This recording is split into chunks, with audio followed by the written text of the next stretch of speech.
Turka shi, auren wacce ta zagi Daurawa ya mutu. Idan mu manta ba a baya wata jaruman masana'antar Kano mai suna Nafisat Ishaq ta zagi Daurawa, inda hakan ya janyo cece-kuce a kafafen sada zumunta, daga baya ta fito ta bashi haƙuri. To bayan shuɗewar wannan abin ne Nafisat Ishaq ta fito ta bayyana wa duniya cewa za ta yi aure, inda daga baya muka ji ta shiru bayan ta yi auren. To a wannan satin ne kwatsam sai muka ganta a manhajar TikTok tana tiƙa rawa da sauran abokanan tiƙa rawar tata a manhajar ta TikTok. Tabbas wannan abin ya ba mutane mamaki ganin yadda ake cewa dama can jaruman masana'antar Kannywood ba sa zama a gidan aurensu. Domin tabbas hakan ya jawo cece-kuce a kafafen sada zumunta a halin yanzu.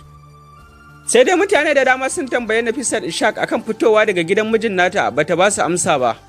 Amma sun zo muku da bidiyon da take shakatawa a manhajar TikTok tare da maganganun da ta yi akan haka. Kai tsaye ba tare da bata lokaci ba bari mu nuna muku bidiyon.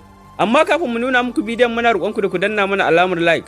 Sannan ku danna mana subscribe tare da alamar ƙararrawa domin samun sababbin shirye-shiryenmu a lokacin da muka ɗora. Mun gode da kasancewa tare da mu da kuka yi. Wai sista yanzu maza sun lalace in gaya miki ba za su taɓa rike ki auren sunna ban a waje ne sai a kashe miki 10,000 20,000 amma a cikin gida sai ki ga namiji akan 2,000 kuna ƙwarbai. Ai da man garin banza a faran banza yake karewa tunda dai ba za ku iya rike mu auren sunna ba. Gaya mi ta cici din. Mi ta kwalta. Wallahi tallahi mi ta kwalta tunda haka kuke so yan bala. Wai ake cewa ba macen da tafi karfin namiji. Da Allah ku daina wannan magana. Wallahi wata idan ka ganta kai in an ce ka matsa kusa da ita wallahi baka isa ba.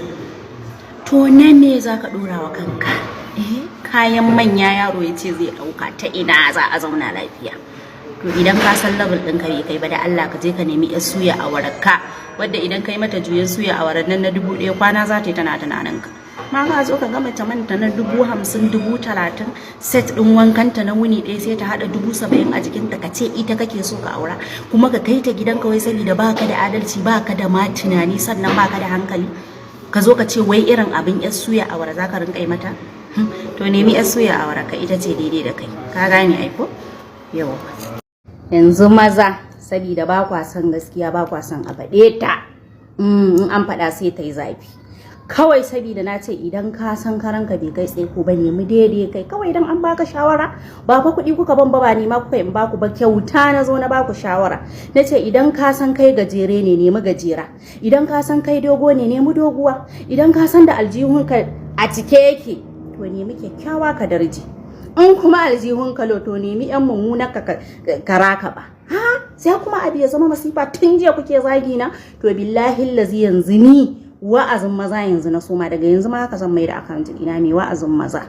in karanka bai kai tseko ba malam ya daidai kai yawwa ba ga tsohon ba ga yaro ba ni da ni nake tsoho ma yanzu bana tsoho bana yaro kuma ni yanzu cece ku sai ni da ku yanzu aka fara tunda kuka tabo ni kuka kai ni bango maza billahi lazina dinga bare muku aiki kenan in zaka nutsu ka nutsu ka nemi daidai kai an fada ka nemi daidai kai in kuma kaki to shi kenan ka taro wa kanka gaggagaggan abubuwa ka taba ji an ba doki abincin kaji ko ka taba ji doki ya ci abincin kaji